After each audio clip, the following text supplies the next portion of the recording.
Assalamualaikum. Video kali ni nak sembang secara umum, secara ringkas berkenaan keris, penggunaan dan ada asasnya. Sebelum tu kita kena faham keris tu apa. Keris bukan dicipta untuk potong sayur, untuk potong pokok. Tak, keris memang dicipta untuk membunuh orang. Sebab tu cara pegang pun dah lain. Kan biasa kita pegang macam ni, tapi dah macam ni kan. Keris ni dia banyak jenis. Satunya kita tengok perbezaan dia pada hulu. Hulu ni secara umumnya dia melambangkan asal-usul. Macam ni, kalau benda macam ni Jawa Demam. Jawa Demam ni memang semenanjung tanah Melayu. Lepas tu satu lagi, ini terpanggil sampir. Sampir dan ini batang sungai. Biasanya sampir ni banyak bentuk. Biasanya berbentuk kapal atau bentuk bulan. Ada yang sekecil ni, ada yang selebar ni, bergantung. Biasanya kalau besar lebar ni biasanya Bugis lah. So macam tu lah secara umumnya. Nak cerita lebih saya pun tak pandai. Saya bukan orang dalam bidang ni lah. Keduanya pada bilah.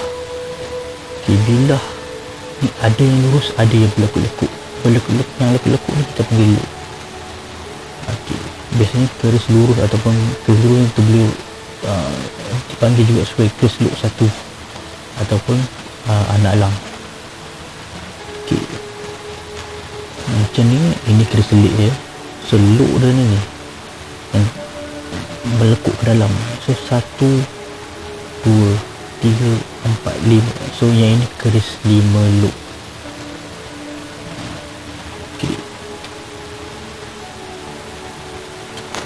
Ini salah satunya lah.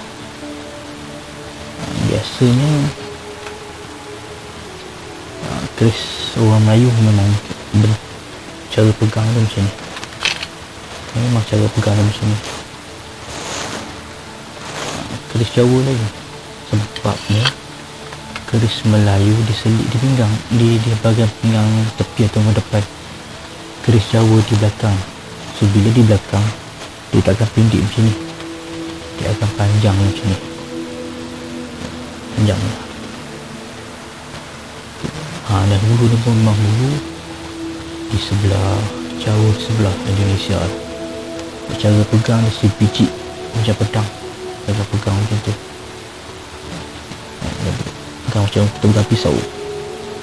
Sebabnya kita nak ambil dia daripada belakang. So kalau pegang macam keris ni memang susah nak ambil lah belakang. Satu. Adab cara ringkasnya lah, adab keris. Kita cerita pasal cara pakai. Cara pakai keris ni biasanya di depan. Di depan ni kira apa, pakaian atau perhiasan. Biasa kalau rumah kan memang nak berpegang, nak berbunuh orang, kita akan bawa ke tepi sikit. Itu satu. Yang keduanya, arah hulu. Arah ke depan ni adalah tanda kita memang nak bergaduh, nak bertempur. So di dalam keadaan aman, simpan dia ke dalam, dia menghala ke dalam. Okay, kaedah ni kalau korang tengok cerita hang tuah yang Piramli berlakon, yang pertempuran di istana silap ke yang ada bertempur dengan Tamil Sari. Sebelum berturun daripada sini sekali ni tu. Okay, lepas tu itu satu pemakaian dah lah. Katakan lagi majlis tak ada, memang tak ada dalam bertempur, hulu pastikan ke dalam. Contoh kata nak berdemo, nak buat persembahan, barulah kali. Itu satu. Okay, yang keduanya nak cabut keris keluar, jangan cabut separuh-separuh. Ini maksudnya kita teragak-agak kalau dia ataupun dalam suasana tempur, dia teragak memang boleh burung dari sini, tak sempat tarik, dah orang lain tikam je kan. Okay, nak cabut terus okay. Tapi kalau ikut yang dulu keris ni tak akan dibawa keluar daripada sarung tanpa sebab. Biasanya memang sebab nak makan darah. Okey, satu. Macam sekarang ni kita nak beli, kita dah buka dah tengok, tapi nak bukanya cabut tak pegang macam ni, hulu mahala ke bawah, tarik sarung dia tarik bawah. Tengok bilah, jangan dia pegang dengan jari, sebab peluh tu boleh menyebabkan dia kerek. Masuk balik. Okay. Itu ada nak tengok sahaja. Kalau kita cabut yang gede yang ditarik itu adalah ini memang nak cari gaduh. Alright. Satu. Okay. Nak buka keris pun bukan main tarik. Ini tengok, okey. Bilah dia rapat dengan ni. So kita akan petik sikit. So ibu jari ni kan, okey, ni ringnya ni okey, so tolak sikit, so dia akan keluar macam tu. Dia akan keluar macam tu, baru dari situ start. Okay.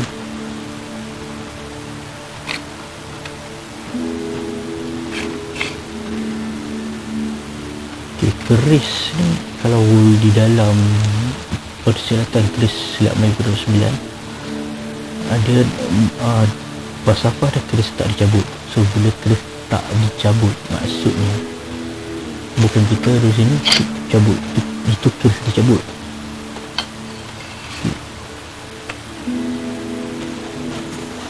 Keris dipegang, yang menggerak, yang menyebabkan dia keluar, kita pegang kan? Yang kita petik dia tu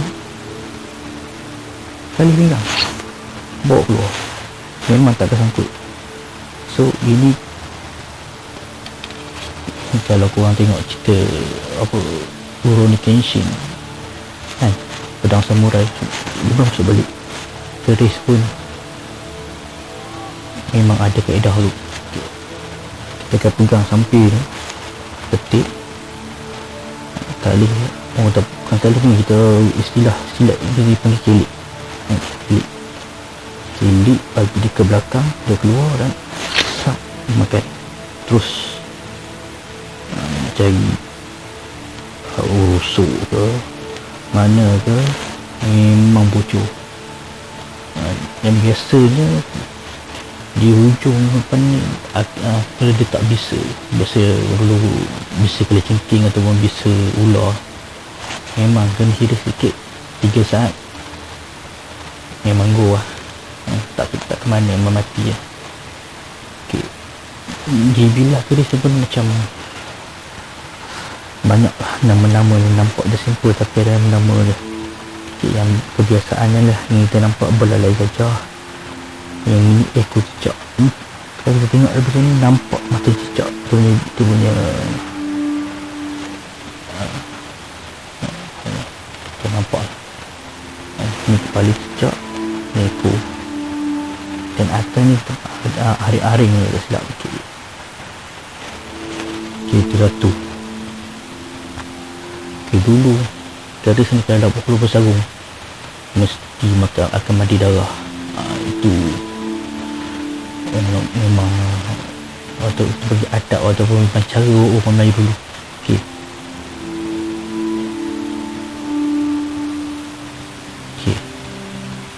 Okey, habislah beradab. Adab lebih kurang gitulah. Tu kita secara umum nak tahu lebih mendalam tentang cara yang pakar lah. Yang orang dalam mungkin kultur kolektor keris mungkin kita faham dulu sini. Okey, kita nak masuk dalam kaedah mungkin kita dulu belajar dalam kaedah pertahanan dalam kaedah membunuh lah senang kan. Keris ni memang sangat-sangat bahaya. Contoh bila orang tu datang menikam kita dengan sekali tangkap, sebabnya dia boleh pergi banyak arah. Ni pun udah kena penyakit namanya. Memang sama ada elak ataupun memang kena disarm. Kebiasaan. Okey, bagi mata ini kita beri kita 1, 2, 3. Okey, pada gilah yang panjang.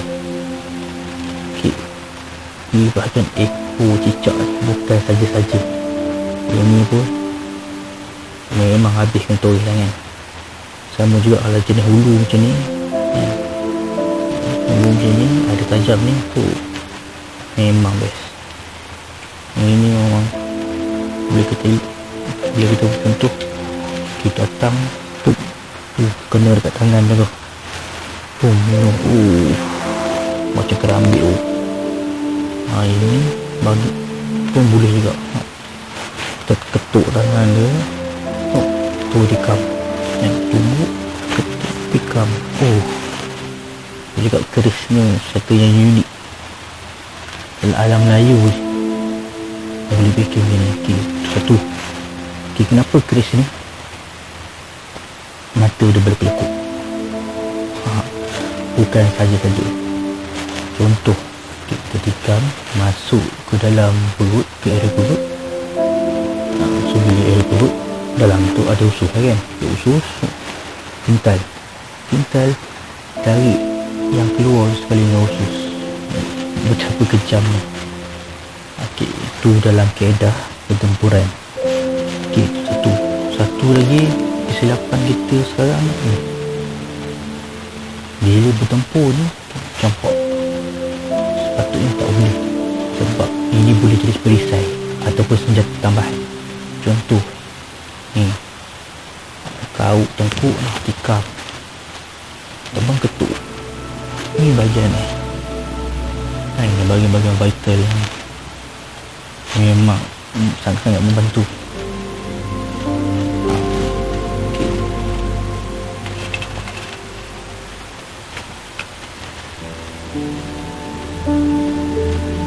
So secara ringkas macam itulah kerisnya, berkaitan dengan keris. Okay, ni antara collection yang ada lah. Ni lebih kurang macam tadi.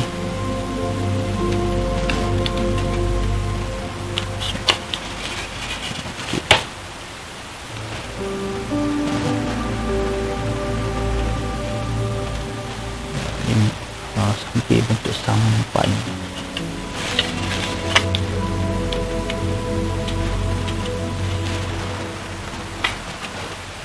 Okey, yang ini tajung patani. Ada satu lagi tajung tu dia panjang lagi, dan ni dia pendek sikit.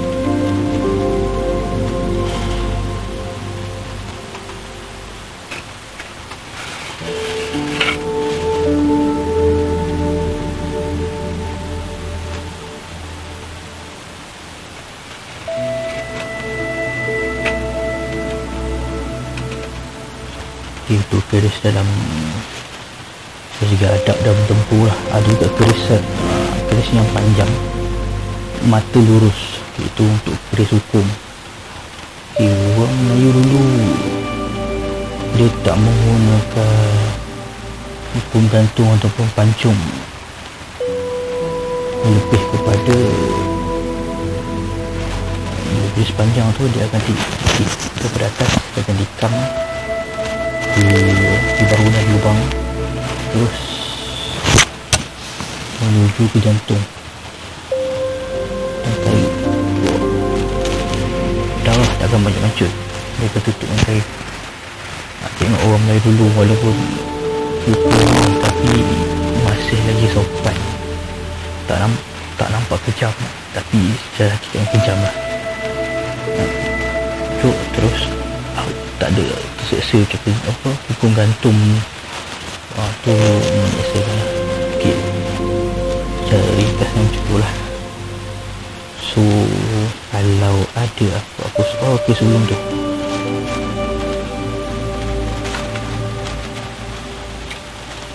keris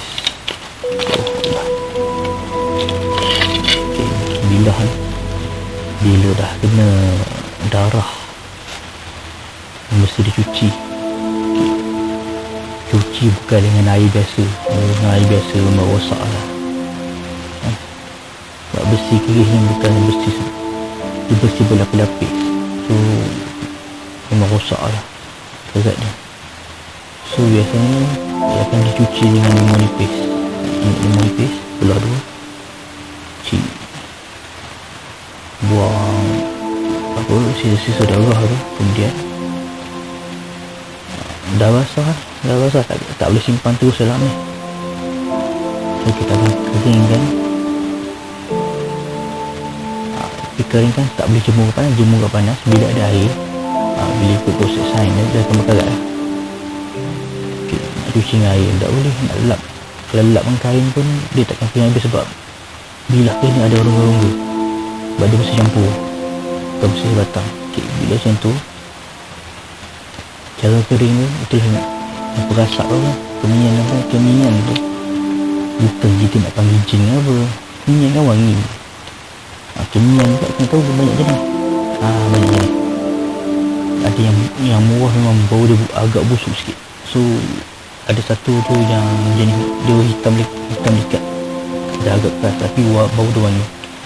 Bila berasak tu tak akan kering disebabkan haba daripada asap tu, haba daripada arang keminyan keluar haba, dan masih sama asap keminyan tu akan mewangikan lidah, dia akan mewangikan lidah. So dia 2 in 1, kering plus wangi.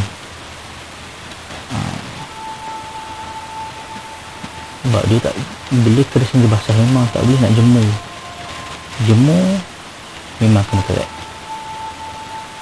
So cara dia resap, tapi takkan nak guna asap arang, dia memang bau busuk lah bilah ni. Itu guna asap keminyan.